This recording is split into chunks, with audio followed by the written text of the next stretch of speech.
Hello po everyone. Ako po si Marian Constantino, 26 years old. Nakilala ko po si Miss J. Costura 3 years ago po, 2019. Doon niya ako unang beses na reading. Tapos nung mga time na yun kasi buntis pa ako, hindi ko pa alam kung ano talaga yung mangyayari sa buhay ko. Nakinig lang ako kung ano yung binasa niya sa akin. Tapos hindi ko din naman ina-expect na kung ano yung reading na, kung ano yung nabasa niya sa akin is nangyari talaga, eksakto dun sa edad na sinabi niya sa akin. 26 years old daw ako, may mga mangyayaring bagay na siguro hindi ko na rin iisa-isahin, pero halos lahat kasi nung sinabi niya, nangyari talaga. Kaya naman, pagbalik ko galing Japan, talaga namang pinush ko din na makabalik dito kay Miss J para makausap siya ulit kasi gusto ko ulit malaman kung ano pa yung mga susunod pang mangyayari. Gusto ko ulit humingi ng gabay sa kanya. Kasi yung nangyari sa akin dun sa nireading niya sa akin, talagang naging malaking impact yun sa akin. Talagang naging malaking palaisipan. Hindi ko rin in-expect na mangyayari siya. Kaya ngayon gusto ko ulit humingi ng gabay kung ano bang dapat kong gawin. Tsaka natuwa rin naman ako kasi talagang hindi din naman ako nabigo kung ano yung hula niya sa akin is nangyari din. So gusto ko ulit ng humingi ng isa pang paano ko ba sasabihin? Isa pang chance kung ano pa yung pwedeng mangyari sa mga susunod pa na panahon. Hello sa mga Nostronatics worldwide. Ayan. So, time check po tayo. 8:30 na ng gabi. So, masaya ako ngayon kasi sobrang nagulat ako. Isa sa mga special na dumalaw sa akin. Kasi, hindi ko na sila matandaan eh. Alam niyo kung bakit masaya ako kasi lagi kong sinasabi, ang success ng mga client ko ay success ko din. Hindi ko kasi, yung mga client ko kasi is hindi ko tinuturing na iba. Family ang turing ko sa kanila. So, meron nandito si ate, bumalik siya. Actually, sabi nga niya, Miss J, hindi mo ko ina-add sa Facebook mo kasi hindi ko talaga siya nakikita. Ang dami na pala niyang message sa akin. Ang dami na niyang mga tilag sa akin, so hindi ko nakikita, no?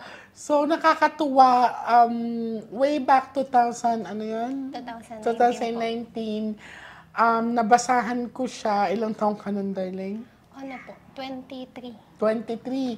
So, hindi ko na alam kung ano ang pinakita sa akin before, or sa kanya before, pero sabi niya, Miss J, yung sinabi mo, in the age of 26, makakabiyahe ako, makakapag-abroad ako, and almost of the cards na sinabi is nangyari. And ito po yung picture namin dalawa. Pakita natin. Dinosaur pa po ako daw. Iba pa po yung itsura ko.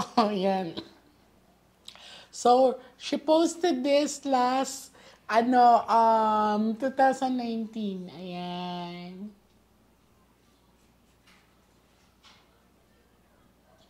Ito yung unang meet naming dalawa. Tingnan mo naman itsura namin. Diyos ko, Lord. Ngayon ko lang na-realize. Iba itsura ko dati. Wala pa akong makain. Pero you know what? Yung mga ganitong pictures is, ang bata mo pa dito, darling. Okay. Yung mga ganitong picture kasi, darling, ito yung nagpapaalala sa akin na hindi ko pwedeng kalimutan ang mga nakaraan ko. Yan. At hindi ko pwedeng kalimutan ang mga taong dumaan sa buhay ko kasi papasalamatan ko talaga sila. Ayan. So, ang layo talaga ng itsura ko. Oh my God. Ulitin natin. Yan. Pero you know what? So, ngayon ko lang talaga masasabi na nag-glow pala ako. So, ready ka na, darling? I'm very happy. She's very young sa age na to. Ang layo din ang itsura mo. Pares tayo nag-glow. No, Parehas nag-glow. Pares tayo nag-glow. Pares tayo gumanda. Ang payat ko pa talaga dito. Para pa akong itutok hangin.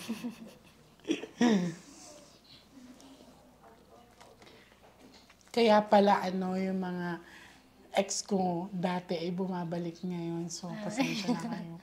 Dati kasi, pa ako yun basta, so, pasensya na sa mga dumaan sa buhay ko. Hindi ko na kayo kasi matatanggap. Friend-friend na lang tayo. So, darling, I want you to focus. I want you to pick one. So, this is you, darling. I'm hoping that that's a red card. So, titignan natin kung ano ipapakita ngayon sa mga barahan niya. Kasi 3 years ago, my God, talagang, thank you, darling, hindi mo ako nakalimutan. Thank you din po. Cut the cards into 3.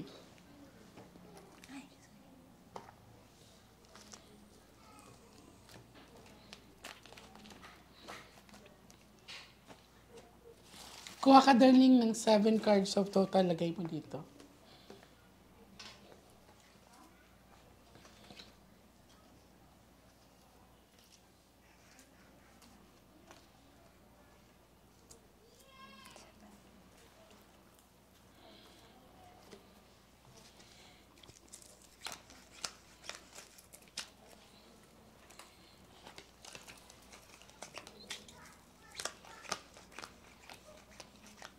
So, this is you. I'm hoping that this is a red card.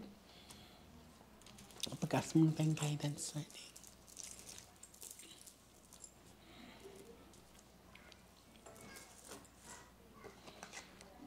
Okay, it's a flower. Pero okay naman yung flower, darling. Don't you worry about that.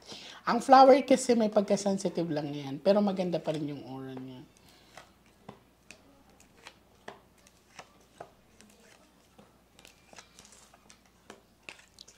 Actually, medyo naguguluhan si ate sa relationship niya. Yun ang sinasabi ng baraha. So, medyo magulo, may complicated part. Yan. May mga bumabalik din ba nakaraan sa'yo? Ha?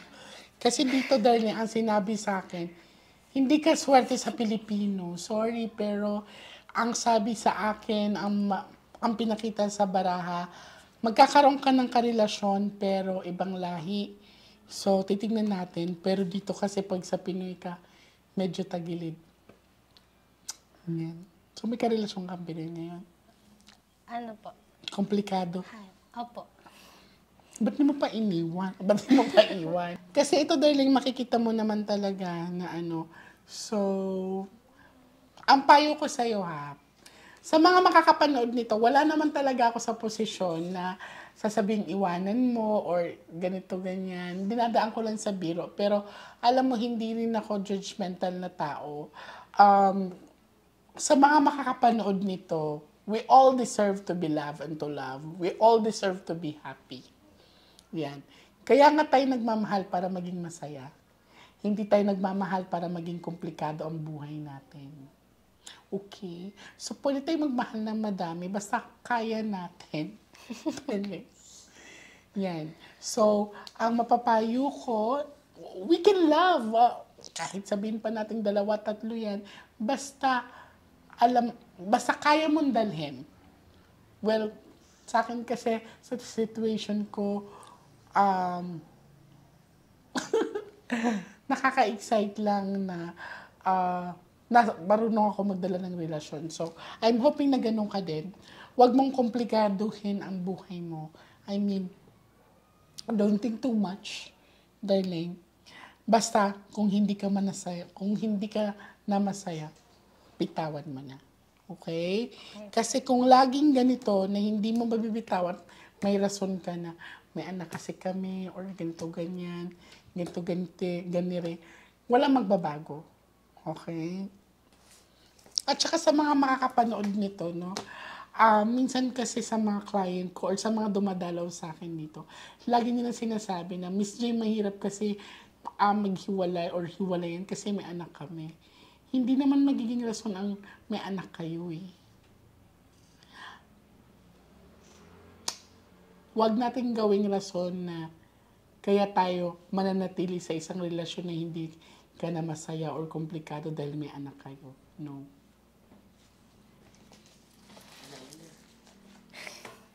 Ganun ba nangyayari? Hindi ako makasagot. Pero at least, you know what? She's very pretty in person. Ang ganda ni ate. I like her color. Yan. Cut the cards into 3. Oh, papakita naman yun, mother eh. Kahit di niya sabihin sa akin yun. Pero you know what, na talagang paulit-ulit ko, nagpapasalamat ako kay ate kasi binisita niya ako. Kuha ka, darling, ng 9 cards of total. Talagang nasa Japan pa lang po ako. Sabi ko gusto ko na ulit magpa-reading kay Miss J. Kasi si Mama pa ilang beses na pong pabalik-balik dito. Tignan mo, si mother mo nga ilang beses na pabalik-balik dito, nakakalimutan ko pa rin. 8, 9. Kaya sabi ko kahit sana sa video call lang. Kasi sabi nga ni Miss Jane, hindi mo pwede yun. Ay, hindi pwede. Muli mo nagpunta ko.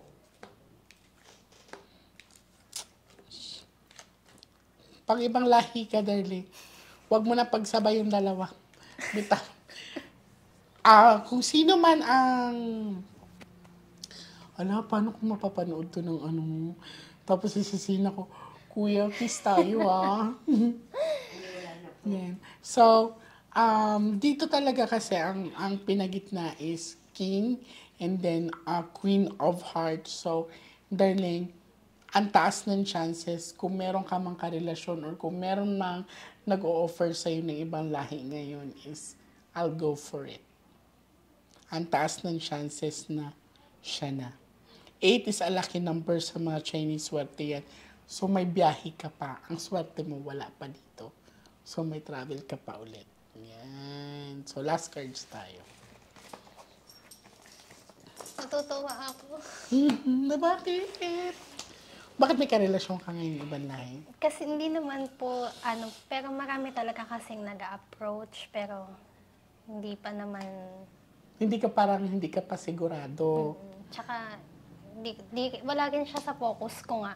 Okay, Sana. that's good. Pero, yun nga po ang inaano ko kasi, tulad po sabi nyo, makakabiyahe pa ako, pero may chance po talaga kasi, kaya natuwa ako kasi talagang parang sure na Sure na. yung pag-alis ko ulit. Yes, sure talaga yun. Kaya- Kasi talagang positive ang pinakita ng baraha. I'm very Kaya happy babalik for it. ulit ako sa'yo, Miss J, Thank pagbalik. you. Alam mo, malaking bagay talaga sa akin yung babalik sa akin. Yun yung pinaka-reward ko, ate. It's not about the money, it's not about the fame, it's about yung paano ka pinagkatiwalaan. Yun bang paano ka tumatak sa buhay nila na ay, hindi invento talaga to si ano. Talagang, alam mo Parang yun. adik na nga ako sa inyo. Si Mother, na-addict na sa 8 times na siya eh. Tsaka Miss J, alam nyo ba, nung nasa Japan po ako, nung unti-unti kasing nangyayari yung mga nabasa ko. nabasa nyo, lahat po yun kinukwento ko sa katrabaho Totoo. ko.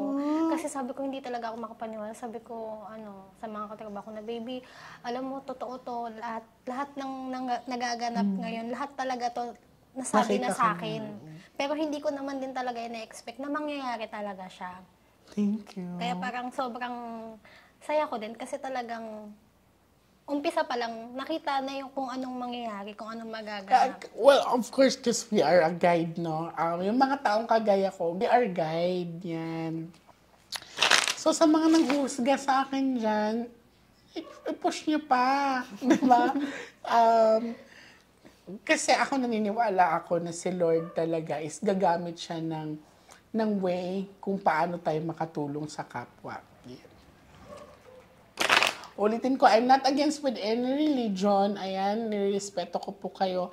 May iba-iba po tayo ng mga paniniwala at pananampalataya.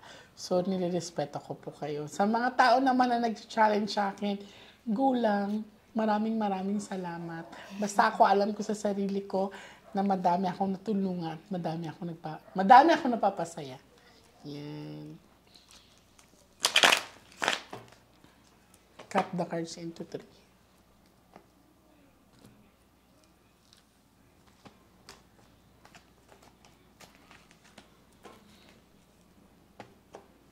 Kuha ka ng last 12 cards.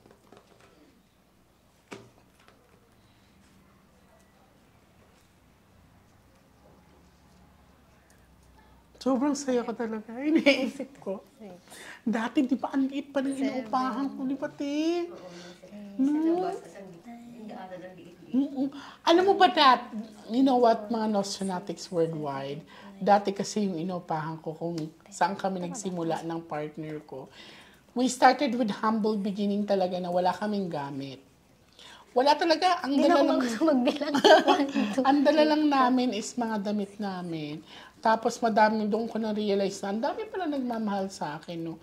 May mga nagbigay ng mga gamit, may mga tumulong para makapundar ako ng mga kung anik-anik, yan. Miss Basta J, kung- itong mga to, Japanese Regalo. to, diba? Oo, Japanese dolls. Yan.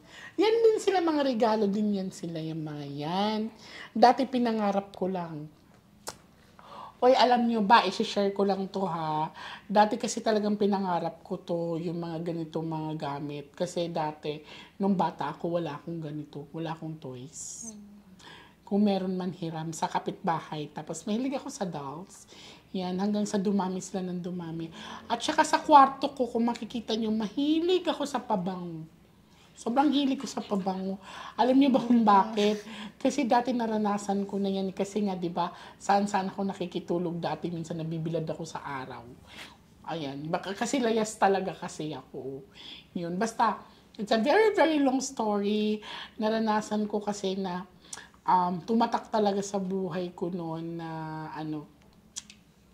sinabihan ako na, huy, lumayo ka kasi amoy araw ka, ang baho-baho mo. Tapos, nalungkot ako. Tapos sabi ko, Lord, sana dumating ang araw na magkakaroon ako ng mga pabango na mamahalin. Yung mga, dati, pag pumupunta kami ng partner ko sa mall, yung tinitingnan ko lang yung mga Versace, mga ganon. Yung mga favorite ko na pabango. Yan. Dati talaga cologne lang ako. Tapos hindi ko inasahan na yung mga favorite kong pabango na is nakukuha ko na dahil may mga generous akong mga clients na hindi nila alam yung story ng buhay ko. Kaya sa kwarto ko, kung makikita nyo, meron akong collection ng pabango. Para ako nagtitinda ng pabango sa mall. Yan. Kasi nga, sabi ko nga na may mga tao talaga na yung basis ng pagkatao mo is yung parang inaano nila sa paano ka manamit, paano yung amoy mo. Hindi ko na talaga siya, hindi ko na siya matagpuan kung sino yung guard na yun.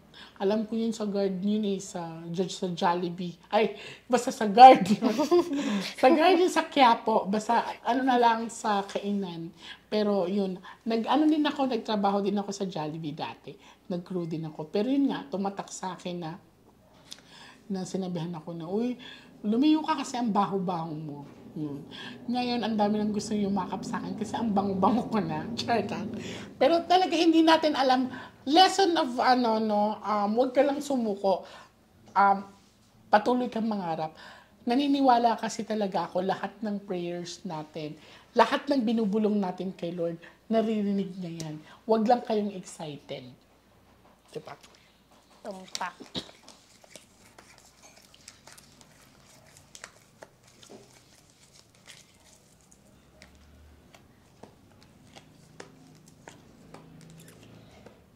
Two hearts. Maganda ang future mo, Day.